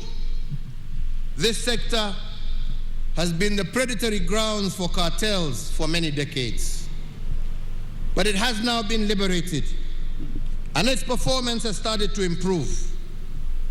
On account of the reform measures implemented by my administration, the price of Kenyan tea has increased by 42% in the last 1 year alone, and the minimum auction price of tea now stands at $3 per kilo, the highest price on record for the last 5 years. Indeed, it is expected that our tea farmers will receive a healthy bonus at the end of June 2022, signaling a return to the good old days of Chai Bora, Pesa Bora. In the coffee sector, Again, I am pleased to report that the determined efforts of our government to root out corrupt cooperatives that have been predating on our coffee farmers have borne fruit. The revitalization of the new KPCU by government has brought healthy competition into the coffee milling activities. And as a result, farmers in high-yielding areas like here in Kirinyaga are now receiving upward of Kenya shillings 100 per kilogram for their coffee, up from the average Kenya shillings 25 per kilogram in 2019. Milk production is another area, and as part of our efforts to ensure a reasonable rate of return for our dairy farmers, my government introduced a pricing guideline, and this has seen farm gate prices increase from Kenya shillings 27 per litre in January of 2020 to a high of Kenya shillings 40 per litre as of September 2021. On rice, I did, when I visited Kirinyaga last, direct that the Kenya National Trading Corporation purchase all the rice, not only from Ware, but also from Kano Plains, for onward selling to our disciplined forces, prison services, as well as to our boarding schools. And I am pleased to confirm that last year, out of 6 rice cooperatives nationally, Mwea Rice Growers Cooperative sold the most bags of rice to government. And in fact, for every 10 bags sold to government, Kirinyaga farmers sold 7. And out of this, they realized a total revenue of over 1 billion Kenya shillings. And in order to promote our rice farmers, I did direct the Ministry of Agriculture to secure the continued purchase of the upcoming crop so that we can maintain and continue this transformation. But ladies and gentlemen, it is the transformation of our health sector that is probably the most phenomenal testimonies of how we transformed COVID obstacles into opportunities that expanded our health facilities. In Nairobi alone, we have constructed over the period and operationalized 15 level 2 and 3 hospitals in various informal settlements through the Nairobi Metropolitan Service. And there are another 15 currently under construction. One of the unintended benefits of the pandemic is that we have increased, as a country, our ICU capacity by an impressive 502%, from 180 to 651 ICU-ready beds across the country. And similarly, our total hospital bed capacity as a country has increased by 47%, from 56,069 in the year 2013 to the current figure of 82,291 hospital beds spread throughout the country. During the COVID-19 pandemic, we have improved our oxygen generation capacity in all our public health facilities, from 3 million liters per day in March of 2020 to 32 million liters per day in October of 2021. We have further increased the number of reference laboratories that can test for notifiable diseases of international concern and public health importance, from one single laboratory in March of 2020 at the beginning of the pandemic to what we have today, which stands at 95.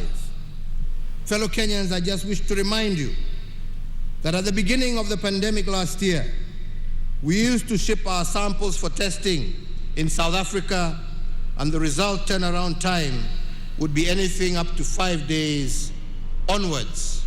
Today, we have our own capacity.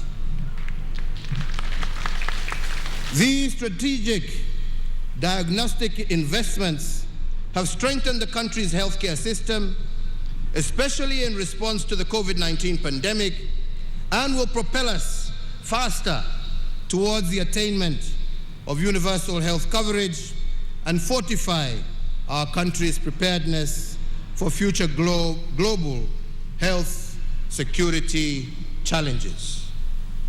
The health workforce is a key pillar of every healthcare system, yet many times it turns out to be the weakest link, typically seen as a cost driver instead of an area for public and private investment in health service provision. In a bid to bridge the gap in human resources for health, the government has progressively recruited an additional 36,900 healthcare workers in the last 9 years, bringing total public health workforce to what it is today, 75,000 health workers. The mid-level healthcare worker plays a critical part and role in the health service delivery throughout all levels of care, specifically at the primary care level. And to this extent, we have expanded the capacity of our medical training colleges to train this critical mass of health experts from 28 KMTC campuses in 2013 to the current 71 campuses spread across 44 of our 47 counties.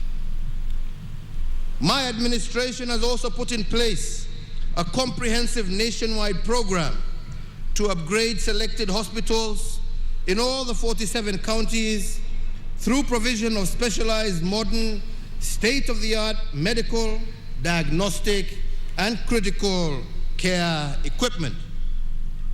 Through the Managed Equipment Services project, whose objective was to improve access to quality specialized healthcare services throughout our country.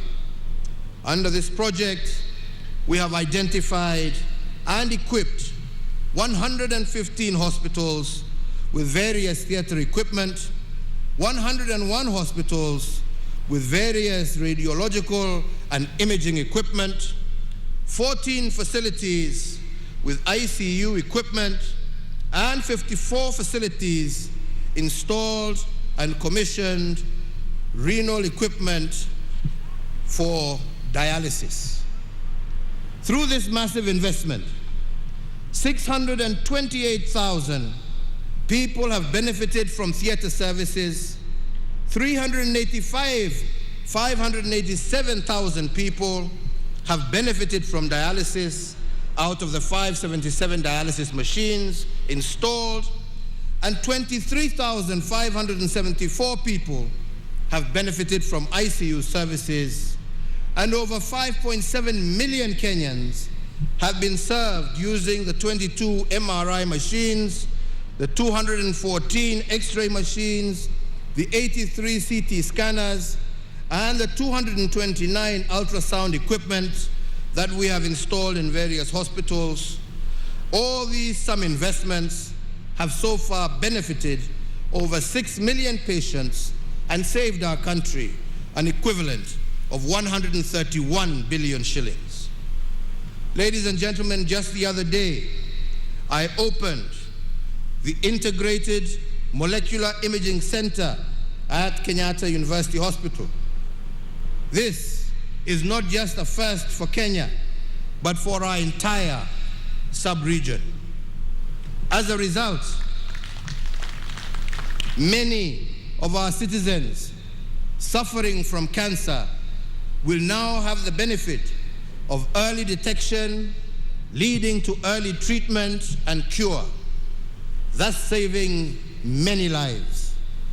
This, in addition to the millions of shillings that families who would have been forced to travel abroad seeking treatment for their loved ones will now save. 3 other areas have thrived despite the COVID dispensation. The first one is our robust infrastructure development. and indeed to celebrate our Mau Mau liberators. A 582-kilometer road called the Mau Mau Road is under construction in their honor, and this will be the single longest road constructed in Kenya since independence. It runs through Meru County, from Kieni to Mara, through Embu County, from Kairore to Irangi, through Tharaka County, from Kibuga to Itunguru, and in central Kenya, it runs from Mudhidhi to Kiangwashe, and from Kembe to Mogumo Road. This is longer than the Nairobi-Mombasa highway by 140 kilometers, and it follows the warpath taken by our Mau Mau liberators as they fought the colonizers.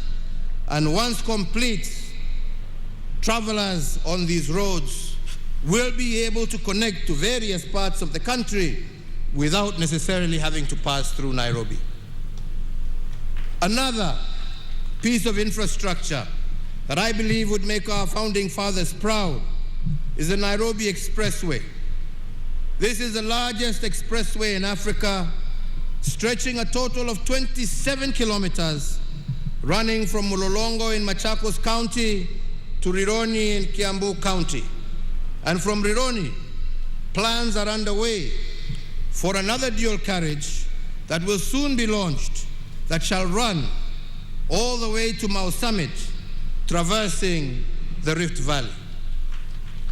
In total, we have had 7,991 kilometers of new tarmac road, with an additional 4,800 kilometers currently under construction.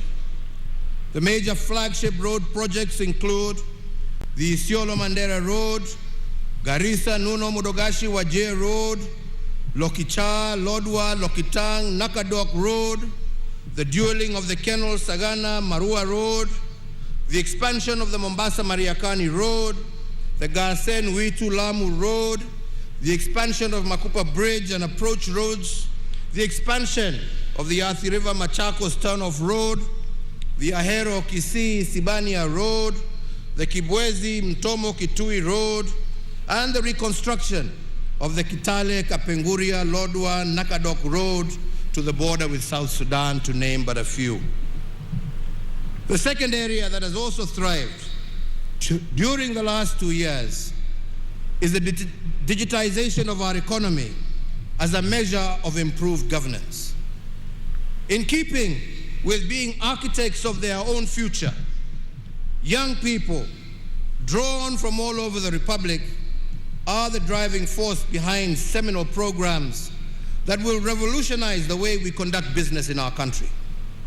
This is a project that has been dearest to my heart, especially in being blessed with the opportunity of engaging and working and seeing the potential of our young men and women when given an opportunity. I will elaborate on this on another occasion, but today permit me to focus primarily on the land sector. For 125 years, our land registry was manually managed and very messy. In fact, some of this mess was deliberate, engineered to facilitate land theft and corruption. But with the help of this youth-led team, we have begun the process of digitizing the land registry. And what has surprised us, as we reference title deeds with geographical coordinates, is the historical fraud that has existed in our land sector.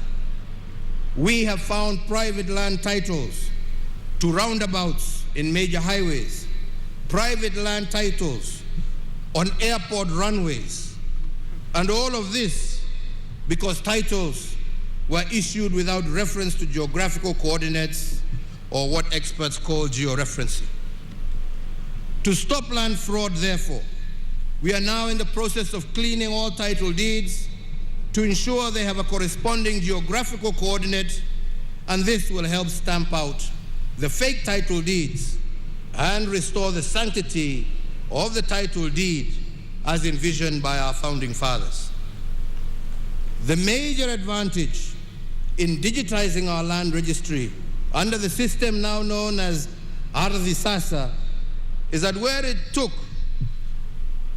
you a minimum of 6 months to do a single land transaction, this has now been reduced to 48 hours or 2 days in the registries that we have digitized. Where once it took 1 and sometimes 3 months to obtain an official land search, the Ardhi Sasa system will give you a land search result in 3 to 5 minutes. And now, with digitization, we have the platform to ensure that every inch of Kenya is mapped and all areas eligible for allocation and issuance of titles have an accurate, secure, and fraud-free system of issuance. It is my belief that after digitization, issues of land titling will be sorted out once and for all. And I say so because my administration has already issued 5.3 million titles under the manual registry in only 8 years. That is equivalent to the number of title deeds issued by the colonizers and the first 3 administrations combined in a total of 125 years. So I believe that if we have achieved 5.3 million titles in 8 years under an archaic system, how much more will we be able to achieve once the national system is completely digitized? Added to this, we have taken the independence era dream of decent, affordable shelter and used policy instruments and incentives to make it a reality.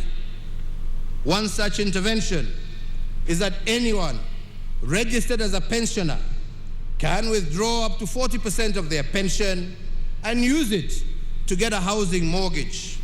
Additionally, we have exempted first-time mortgage holders from payment on stamp duty, and in addition to a range of incentives for developers who build units under the Affordable Housing Program.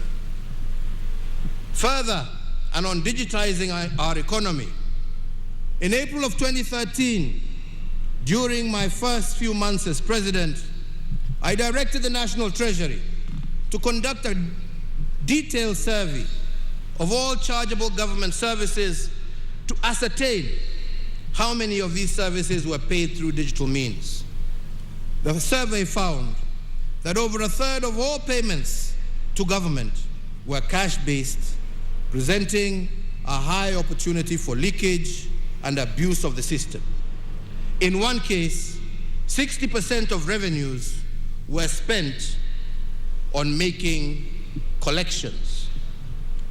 By launching the e-Citizen platform in August of 2014, 350 government services have now been migrated to the e-Citizen platform. And in the 7 years since its inception, the e-Citizen has served a total of 27.2 million unique customers and collected over Kenya shillings 87.1 billion in revenues. Fellow Kenyans, our forefathers' quest for a just and fair nation for all will only be truly realized when we have every single service delivered through a transparent and accountable channel. Therefore, digitization is an important part of our endeavor to improve delivery of government services. Digitization aims to eliminate the duplication of efforts in data collection, processing, storage, and production of identification documents, which has been a feature of government operations since the dawn of our republic. Our policy interventions will also enhance the security of the current ID card through the implementation of a microchip electronic identity card that mitigates against emerging security threats such as identity theft, fraud in financial transactions, and the creation of false identities that are utilized in terrorism and other major crimes. This improved identity card will also be used as a secure travel document within the East African region.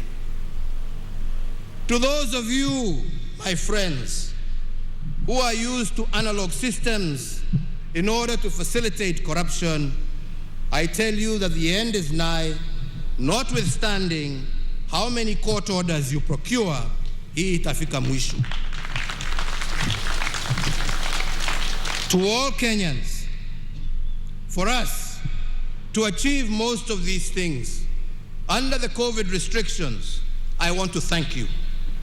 Without your civic responsibility, innovation, and resilience, none of this would have been made possible.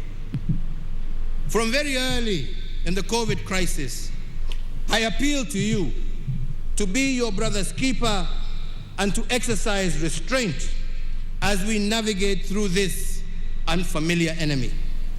And all of you, each and every Kenyan, made us proud by doing this.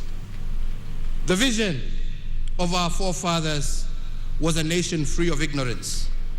The remnants of ignorance will only be uprooted from our midst when we continuously build the capacity of our citizens to remain abreast with the demands for a rapidly changing world. It is against this backdrop that we instituted reforms in our education sector that led to the introduction of the competency-based curriculum, or CBC. As a mark of this seminal transition, we now have 2 cohorts of children in pre-primary and 5 cohorts of our children in primary school who are the pioneers of this groundbreaking curriculum. The grade 5 cohort has only 1 year to go before they join junior secondary school or grade 7. In total, we note that over 8.1 million children are now part of the program. As a caring government and one that appreciates the solemn duty of the state to prepare every child for their destiny, we will continue enriching the curriculum to ensure that our children sharpen their talent and maximize their opportunities in keeping with our vision for a holistic growth of every child in Kenya. And to ensure that we adequately prepare the country for the next phase of CBC, which is the junior high school, and to further facilitate the 100% transition from primary to secondary, I hereby order and direct as follows: that the Ministry of Education, jointly with the Ministry of Interior and the National Treasury, shall establish a framework for the construction of over 10,000 classrooms needed to provide the additional learning space for the 1 million new students set to join junior secondary. That the National Treasury engages Parliament to appropriate 8 billion shillings towards the construction of classrooms, and that the construction of these classrooms be undertaken by local contractors within the vicinity of each school so as to provide further stimulus to local economy, and that the payments for the construction of the said classrooms be remitted directly to the contractors in their respective sub-counties. This initiative will tap into the skilled manpower within the counties, empowering locals with enhanced economic opportunity. And fellow Kenyans, to address the gap of the remaining 10,000 classrooms across the country, I call upon all members of the National Assembly to stand together in solidarity with our children by prioritizing allocation of the CDF towards school infrastructure. The timely program provides additional momentum to my administration's prioritization that no child is left behind in the transition from primary to secondary school. Ladies and gentlemen, as we continue to build back better, we are witnessing recovery in the economy, with its rebound being attested by all leading economic indicators. They all point to a stronger economic recovery beginning in the present year. This rebound is a result of the gradual reopening of our economy, especially the service sector, coupled with stronger global demand. This recovery is reflected, as I said earlier, in the strong revenue performance for the quarter ending September 2021, which saw our ordinary revenue increase by 25.8% and amounted to Kenya shillings 441.8 billion, amounting to a collection of Kenya shillings 17 billion above the target that had been set. The first and second stimulus packages were designed by my government to ensure that our economy would endure the shocks occasioned by the lockdown measures implemented in the early stages of the COVID-19 pandemic. With significant progress registered in the containment of COVID-19, I believe it is now time to shift our focus from survival to coexisting with the disease. And in that regard, my administration will be health, education, drought response, policy, infrastructure, financial inclusion, energy, and environmental conservation. The first intervention is the tea subsector. To safeguard the gains made by the tea subsector, the National Treasury will allocate 1 billion shillings to support the fertilizer subsidy for our small-scale tea farmers. The second intervention is in the sugar subsector. To safeguard the livelihoods of farmers within our nation's sugar belt, I direct the National Treasury to allocate an additional 1.5 billion shillings in aid of the sugar sector that will be appropriated towards factory maintenance and payment of farmer arrears. The third intervention is the coffee subsector. In acknowledgement of the pace of the ongoing reforms in the subsector, the National Treasury to allocate 1 billion shillings to the Ministry of Agriculture to be appropriated towards the completion of the ongoing interventions in the coffee subsector. The fourth intervention is the livestock sector. Noting the effects of the ongoing drought situation, the National Treasury to allocate 1.5 billion to support the communities affected by the ongoing drought, especially in our ASAL counties, as part of our national livestock offtake program. The fifth, also applying to the livestock sector, and in order to secure a reduction in the prices of animal feeds, I direct the Cabinet Secretary for Agriculture, jointly with the National Treasury, to issue within 7 days a framework that will facilitate the reduction of the cost of animal and chicken feeds. The sixth intervention is in education. As I have said earlier, and noting the success of our administration's policy on 100% transition from primary to secondary education, Kenya shillings 8 billion to the Ministry of Education for the CBC Infrastructure Expansion Program. The seventh intervention is in health, and to ensure access to medical coverage across our nation, and as part of our universal health coverage program, the Ministry of Health will move with speed to establish an additional 50 new level 3 hospitals to be situated in non-covered areas and densely populated areas across our nation. And I further direct the National Treasury to allocate a sum of 3.2 billion shillings for the immediate construction of these medical facilities, again using local contractors so that the effect is also felt on the ground uko mashinani. The eighth intervention is the National Sanitation Program. We started this program to harness the energy of our young people and to give them a buffer against COVID-related unemployment. Noting the success of Kazi Mtaani program and its effect in enhancing opportunities for youth across the country, we direct the National Treasury to allocate Kenya shillings 10 billion for the third phase of Kazi Mtaani to be rolled out in all counties, with priority being given to densely populated areas. The above measures should inject an additional 25 billion shillings into our economy. These new initiatives complement ongoing state interventions that are expected to sustain the momentum of recovery within the year's growth rate projected to be at 6%. The ninth intervention is on energy and petroleum. Being fully aware of the positive strides being made in our economic recovery, the gain stands the risk of being eroded by high energy prices.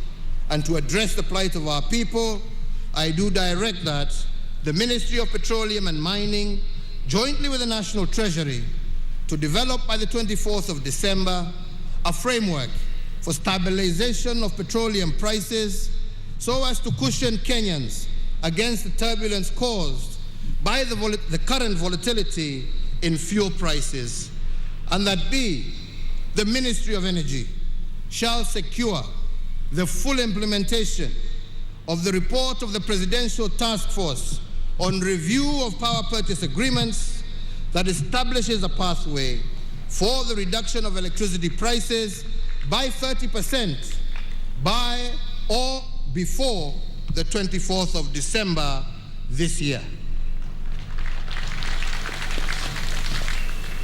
I look forward to Kenyans being relieved of the burden of high tariffs by Christmas Day. The 10th intervention is in the banking sector. The transformation of our economy and the emergence of our nation as a financial hub is as a result of the efficiency secured by technology. The gains we have made in digitization of our financial processes and transactions have made it possible for us to better track and trace illicit flows of money. In view of these, we remain committed to the anti-money laundering and the combating of financing of terrorism CFT frameworks stipulated by the Proceeds of Crime and Anti-Money Laundering Act, POCALMA. These include the requirement for financial institutions to report cash transactions above US dollars 10,000. However, it should also be recognized that the implementation of the framework by banks has been onerous for micro, small, and medium enterprises, and cash still remains an important payment channel for MSMEs, representing 80% of all their financial transactions. Therefore, accordingly, the implementation of the cash transaction requirement by banks has not been facilitative of the operations of MSMEs, and to some extent has inhibited their growth. And in this regard, I further order the National Treasury, after consultation with other stakeholders, to immediately cause the upward revision of the cash transaction reporting threshold from the current mark of 1 million shillings, applicable to both withdrawals and deposits by customers. The financial institutions, however, will retain their reporting obligations to the Financial Reporting Center. The 11th intervention is to access to credit. Over the last decade, we have developed a robust credit information sharing mechanism for the banking sector, which enables Kenyans develop a credit history to enable them access to cheaper credit. This is an important pillar for pricing of loans. The COVID-19 pandemic, however, has adversely impacted businesses, particularly MSMEs, and as one of the COVID-19 emergency measures, we did previously suspend the listing with credit reference bureaus of borrowers whose loans were non-performing at the beginning of the pandemic. This suspension lasted for 6 months, from April to September of 2020, and provided relief, particularly to medium, small, and micro enterprises during the pandemic period. However, some of the MSMEs continue to struggle to get back to a sound footing following the adverse effects of the pandemic. So in that regard, and to further augment the interventions that we are making to give micro, small, and medium enterprises reprieve, I further order the National Treasury, in consultation with stakeholders, to secure the following additional measures to provide further space for recovery of micro, small, and medium enterprises. That the relevant authorities will, for loans less than 5 million, effect a moratorium of listings in CRBs for a period of 12 months to the end of September 2022. And further, borrowers with loans below 5 million and below, listed on the CRB from October 2020 to date, will not have that listing incorporated in their credit reports for the next 12 months ending September 2022. In addition to foregoing measures and to accelerate our economic recovery, I also urge all banks and financial institutions to accommodate customers who seek to restructure their banking facilities. The 12th intervention is digital financial services.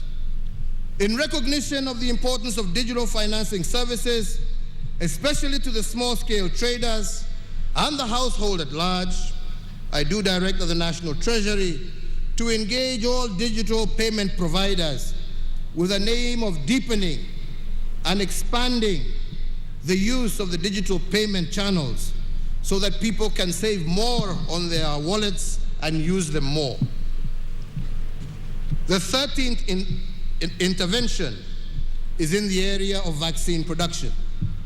If there is anything that we have learned, not only as Kenyans but as Africans, from the COVID-19 pandemic, is the essence of self-reliance.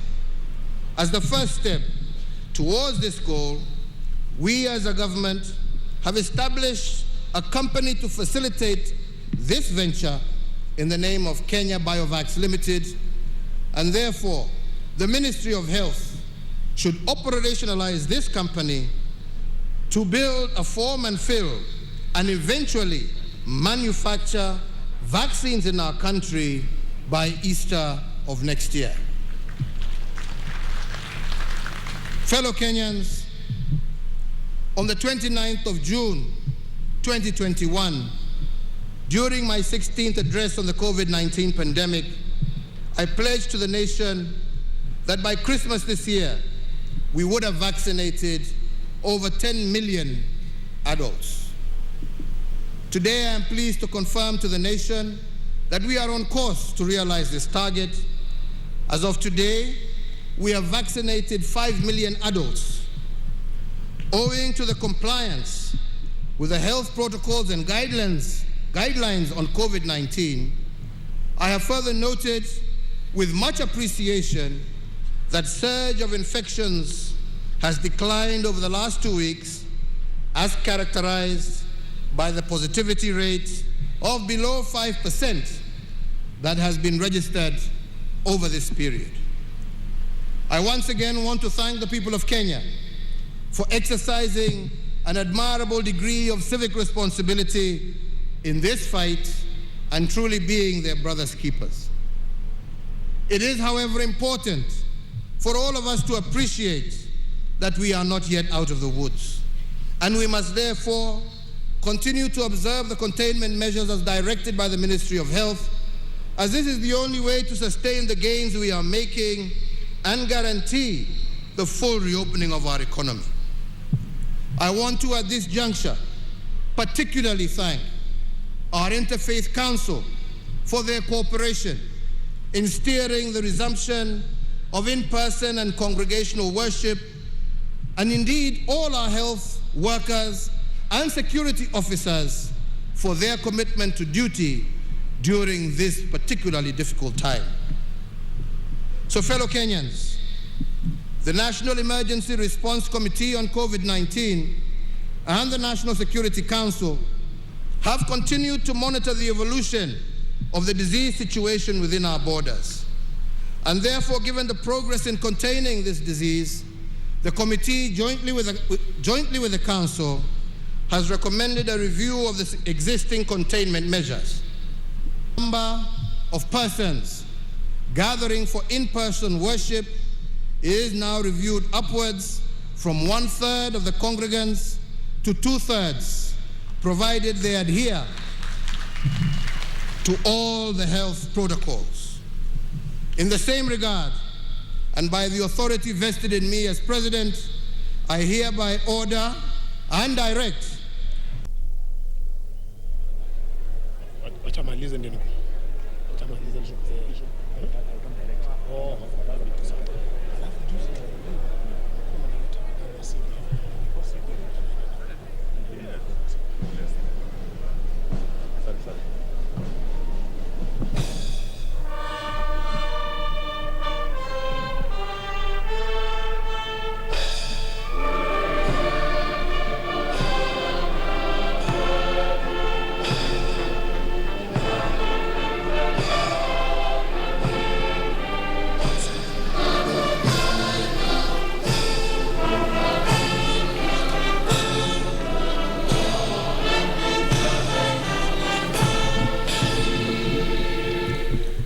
Asanteni sana.